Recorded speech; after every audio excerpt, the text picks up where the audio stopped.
Title: Stop Being Foolish. There Won't Be a Divorce. My cheating wife said, I just need one night to prove I'm still attractive to other guys. She coldly told me she was going on a date and spending the night with him. Little did she know, her words would set in motion a vengeance that would change everything. I had always considered my marriage with Amelia unbreakable.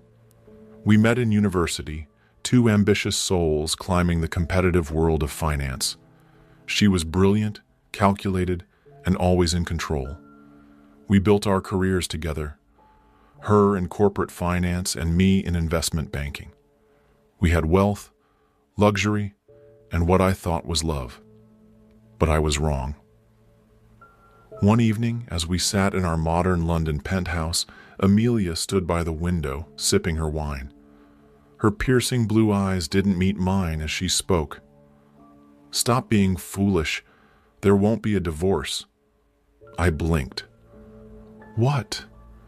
She turned to face me, completely composed, as if she were discussing the weather. I just need one night to prove I'm still attractive to other guys. That's all. I felt the ground beneath me shift.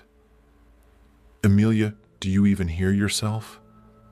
She exhaled as if I was exhausting her. Adrian, you don't understand. I need this. It's not about you. Not about me. I let out a hollow laugh. You're literally telling me you're going to cheat and I'm supposed to be okay with it. She rolled her eyes and placed her glass down on the marble countertop. It's not cheating if I tell you about it. I'm being honest. I just need to know I still have that power. I love you, Adrian, but I won't be caged. I stared at her, trying to recognize the woman I married. Then, without another word, she walked to our bedroom, took out a suitcase, and started packing. Not hiding, not sneaking. She wasn't ashamed, because she truly believed she was untouchable. Something inside me snapped. She didn't think I'd do anything. She thought I'd just sit here, waiting, like a fool. She was wrong. The moment the door clicked shut behind her, I picked up my phone. Luca, I said when my best friend picked up, I need your help. Luca had been my closest friend since university. He was also a forensic accountant, a damn good one. What's wrong? He asked, instantly sensing the tension in my voice. Amelia's cheating, I said bluntly. Or at least she's about to, and I need to ruin her. Luca let out a low whistle. That's cold, man, but I'm in. What's the plan? I exhaled. First, dig into her finances. Amelia is meticulous, but she has blind spots. If there's anything shady, I want to know about it. Got it. Anything else? Yeah, I said, a slow smirk forming. Let's make sure she regrets this night for the rest of her life. By the time Amelia returned the next morning, wearing the same dress from the night before, I was already 2 steps ahead. She waltzed in, tossing her bag onto the couch, completely unfazed. See? She said, stretching her arms. No big deal. I stared at her, my face unreadable. Did you have fun? She gave me a slow, assessing look. Adrian, don't be childish. I said nothing. I just smiled and turned away. That was the moment she should have realized something was wrong. But she didn't. She had no idea that while she had been proving herself to some random man, I had been proving something else entirely. How easily I could dismantle her world. The first hit came at her job. Luca had uncovered something shocking: hidden transactions, financial misconduct. Amelia had been siphoning company money into private accounts. Not a lot, not enough to be immediately noticed, but enough to be illegal. She probably thought she was untouchable. That changed when an anonymous tip reached the firm's compliance department. I watched as she paced our living room later that night, her phone pressed to her ear. What do you mean? Flagged transactions? That's ridiculous. She was unraveling, and I was just getting started. The next day, her credit card got declined at a luxury boutique. She brushed it off at first. Probably a bank error, she muttered, pulling out another card. But by the end of the week, she wasn't brushing anything off. Adrian, she said one night, standing in the doorway of our bedroom, her confidence visibly shaken. Something's going on. I looked up from my laptop. Oh? My accounts, they're all frozen and... She hesitated. There's an investigation at work. Someone reported me. I arched an eyebrow. That's serious. Her eyes narrowed. You don't seem surprised. I shrugged. Maybe that's because I know exactly what kind of person you are. She inhaled sharply. I did nothing. I cut her off smoothly. You did this to yourself. Her lips parted, but she had no words. Good. Let the fear settle in. The last piece of the puzzle fell into place when I handed her the divorce papers. Her hands trembled as she flipped through the pages. You're serious? Dead serious. Her face contorted. You can't just leave me. I made one mistake. A mistake? I laughed. No, Amelia. You made a choice, and so did I. Her arrogance faded, replaced by desperation. You love me. I shook my head. I loved the woman I thought you were, but now, I just want to watch you fall.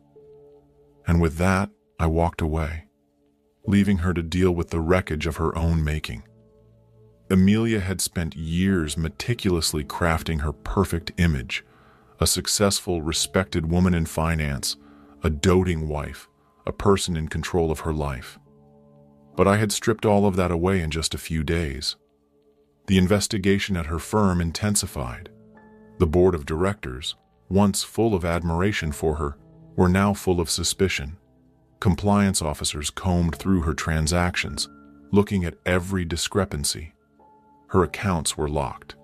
Her reputation was deteriorating. And now she had an impending divorce to deal with.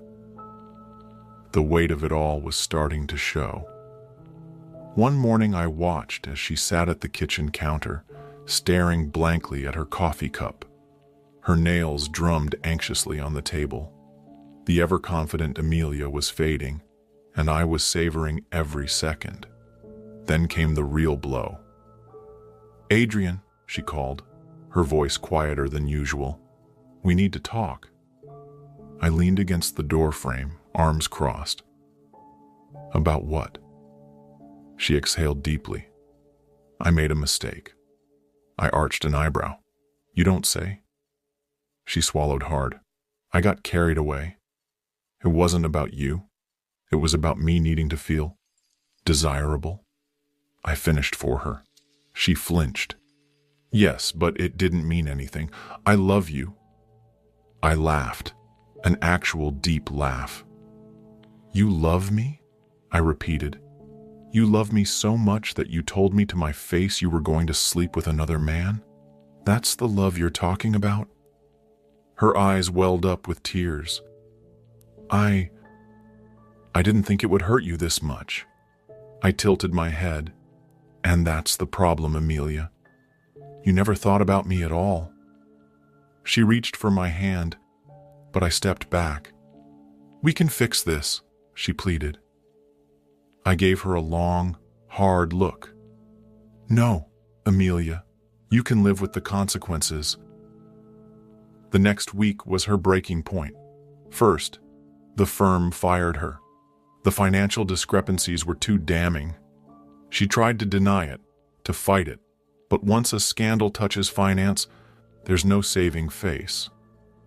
Then she learned that her lover, the man she had risked everything for, had ghosted her. He was just some guy who had no intention of sticking around for the fallout. But the final nail in the coffin was when she realized she had nothing left. Amelia had always assumed she was untouchable, that no matter what, she could always manipulate her way back to safety. But not this time. Because I had made sure she lost everything. The divorce papers were just the beginning. I had already moved all the assets into my name legally. Everything she thought we shared, gone. The apartment, sold. The luxury car she loved, repossessed. Her credit, destroyed. She had thought she was powerful, but in the end, all her power had been borrowed. From me. And now, she had nothing. The day she came home to find the locks changed, her suitcases outside, and an eviction notice in my name, I watched from across the street. She sank to her knees, staring at the realization of her new reality. The woman who had everything now had nothing. And me? I had never felt lighter. A few nights later, she called me. At first, I considered ignoring it. But then, curiosity got the better of me. I answered, "Hello, Amelia." Silence. Then a shaky breath. "I have nothing, Adrian." I leaned back in my chair. "Yes, I know." More silence. Then, "Please." I smirked. "Please what?" "Please help me," she whispered. I almost felt bad. Almost. "You destroyed me," she continued. "I lost everything. My job, my reputation, my money. You..." Her voice broke. "You planned this, didn't you?" I sighed dramatically. "Amelia, you did this to yourself. I just made sure you felt the consequences." She sniffled. "I was your wife." I closed my eyes, shaking my head. "You were supposed to be my wife, but you threw that away for a night of validation." "Adrian," she whispered again. I could hear the desperation in her voice, the raw, broken plea. But I was done.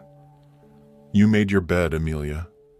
Now sleep in it," I said coldly. Then I hung up. I stared at the phone for a moment, waiting, almost expecting her to call again. She didn't, and I knew. That was the moment she finally realized I was truly gone. I walked away from that life completely. I moved out of London, started fresh in Zurich. My career thrived, my personal life flourished, and for the first time in years, I felt free. I no longer carried the weight of betrayal. Instead, I carried the satisfaction of knowing that Amelia had learned the hardest lesson of all. Arrogance destroys you faster than betrayal. As for her, last I heard she was struggling, jobless, alone, and still trying to repair the damage. I had no regrets. Some people think revenge is about anger, but they're wrong. The best revenge is making them realize exactly what they lost. And I had done just that. Betrayal only stings when the betrayed holds on. But the moment you let go, the weight shifts entirely onto the one who caused it. Drop your thoughts in the comments. And if you loved this revenge story, subscribe to the channel for more.